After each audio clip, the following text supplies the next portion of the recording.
His Divine Grace, A.C. Bhaktivedanta Swami Prabhupada, 1896 to 1977, is widely regarded as the foremost Vedic scholar, translator and teacher of the modern era. He is especially respected as the world's most prominent contemporary authority on Bhakti Yoga. Devotional service to the Supreme Personality of Godhead, Krishna, is taught by the Vedic writings of India.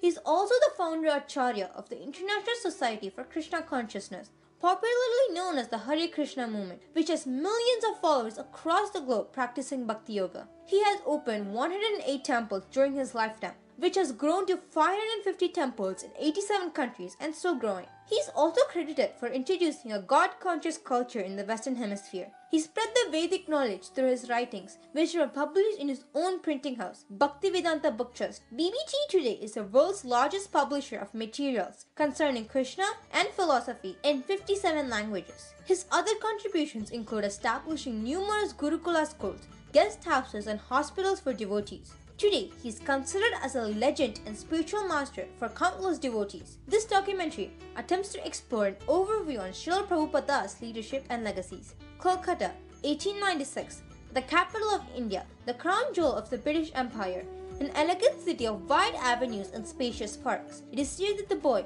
Abhaya Charnaravinda is born, who after initiation is called Prabhupada. A pure devotee of Krishna from birth, the boy Charn is raised in a well-to-do mercantile family. From infancy, he goes with his father to the Radha Krishna temple, and at age 4, the child spontaneously begins worshipping similar deities at home. When Charn hears about Ratha Yatra, a traditional festival for Lord Krishna, it further inspires his natural devotion. With his father's help, each year Charn holds his own small celebration, drawing the neighborhood children into festivity. It is here that Prabhupada starts his leadership and legacies. At age 8, he enters the nearby school Mati Lal Seals. After graduation, he attends Cottage Churches College, one of the most respected colleges in Kolkata. At the time, Mahatma Gandhi is organizing his countrymen in a nationwide boycott in everything that is British-made.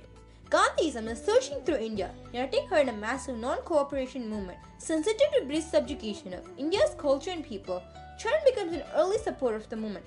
But 1922 marks a turning point in Charn's life.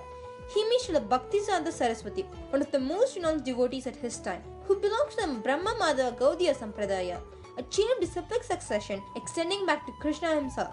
He convinces Charan that Krishna's spiritual message transcends India's dependent position, and nothing is more important.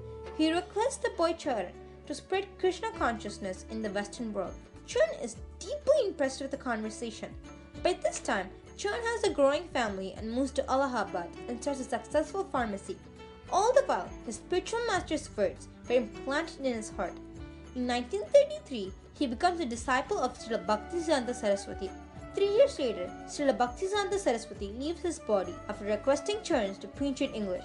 Charan takes his words to heart and starts writing precariously. In 1944, he single-handedly begins publishing and distributing the Back to Godhead magazine. The first issue addresses the crisis of war. The Second World War within 20 years is shaking the earth. Back to Godhead pointed out that people throughout the world wanted this war to end. After the war, Charan finds a league of devotees. He prepares a charter for the international organization. His members dedicated to a peaceful God-centered life. Following the age-old tradition, Charan retires from family life and 5 years later accepts the renounced order in 1959. Now he is known as A.C. Bhaktivedanta Swami Prabhupada. He lives alone in a historical medieval temple known as the Radha Damodara Temple in Vrindavan, engaged in deep studies and writing. It was in Vrindavan that Krishna revealed his pastime 50 centuries ago. Saintly persons throughout the ages have worshipped this land as the most sacred on earth. Unlike the other holy men who lived there, Prabhupada is not thinking of retiring. For him, Vrindavan is the source of inspiration and an ideal place to chant, worship, and write. Here, he begins to work on his masterpiece, translation and commentary on the monumental devotional classic, Srimad Bhagavatam. Prabhupada calls it a cultural presentation with a re-spiritualization for the entire human society. Often, Prabhupada leaves Vrindavan to print his books in the nearby New Delhi. Traveling takes time and tolerance, but Prabhupada accepts it as part of his spiritual mission to broadcast his devotional service to Lord Krishna. In Delhi, Prabhupada personally delivers copies of his magazine. With small donation, Prabhupada struggles to maintain the publication. By 1964, Prabhupada completes 3 volumes of Srimad Bhagavatam. Prime Minister of India Lal Bahadur Shastri lauds his accomplishment and recommends his books to be placed in all of India's public libraries. Sumati Murari, the chairman of India's Steamship Company, gives contribution for printing Prabhupada's books and arranges for his passage to America. Prabhupada, a lone mendicant, 70 years old, traveling halfway across the world with the only resources being the message he carries and his unflinching faith, achieves great success. The voyage to America proves a great difficulty. Prabhupada gets seasick and experiences heart attack within 2 days. When the third one comes, he is sure that he will not survive, but he gradually recovers and writes, "I feel today better, but I am feeling separation from Vrindavan. I have no qualification, but I have taken up the risk just to carry out the order of my spiritual master." September 17th, 1965, Prabhupada arrives in Boston Harbor. On board he writes, "My dear Krishna, you're so kind on this useless soul, but I don't know why you have brought me here. Most of the population here is absorbed in material life, and how will I make them understand your message?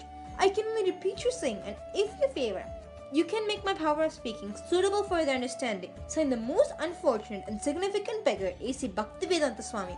Prabhupada arrived in America during a decade of discontent, the widespread dissatisfaction with the war in Vietnam, dissolution by the establishment. The youth created counterculture on their own.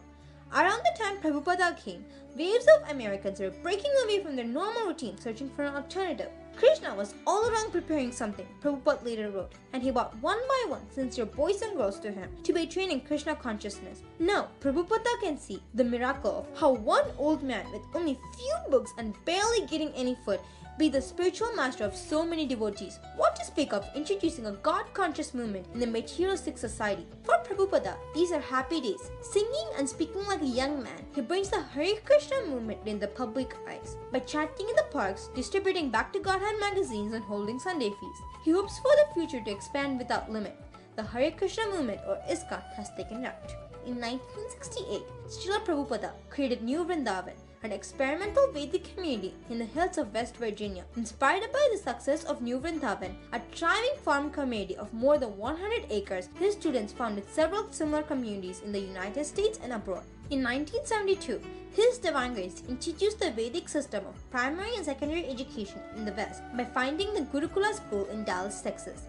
The school began with 3 children, but by the beginning of 1975, the enrollment had grown to 150. Srila Prabhupada also inspired the construction of a large international center at Sri Mayapur in West Bengal, India, which is also the site for a planned institute of Vedic studies and planetarium. A similar project is the magnificent Krishna Balaram temple and the International Guest House in Vrindavan, India. These are centers where Westerners can live to gain first-hand experience of Vedic culture. Srila Prabhupada's most significant contribution, however, is his books, highly respected by the academic community for their authoritativeness, depth, and clarity that used as standard textbook in numerous college courses. In the last 10 years of his life, in spite of his advanced age, Srila Prabhupada circled the globe 12 times on lecture tours that took him to 6 continents. In spite of such a rigorous schedule, Srila Prabhupada continued to write productively. His writings constitute a library of Vedic philosophy, religion, literature, and culture.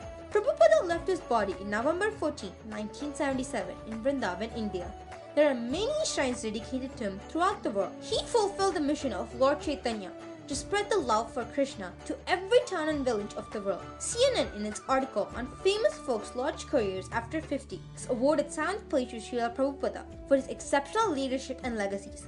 Srila Prabhupada has given an immediate cure for us, fallen souls, to attain liberation. In his book, Chant and Be Happy, he has clearly stated that chanting is the only way to attain liberation in this age of Kali. So let's start today and chant the Mahamantra. This transcendental vibration by chanting of Hare Krishna, Krishna Krishna, Hare Hare, Hare Rama, Rama Rama, Hare Hare, is the sublime method for reviving our Krishna consciousness. As living spiritual soul, we are all originally Krishna conscious entities, but due to our association with matter from time immemorial, our consciousness is now polluted by material atmosphere. In this polluted concept of life, we are all trying to exploit the resources of material nature, but actually we are becoming more and more entangled in our complexities. This illusion is called Maya, or hard struggle for existence. Thank you for listening about Srila Prabhupada's leadership and legacies. Hare Krishna.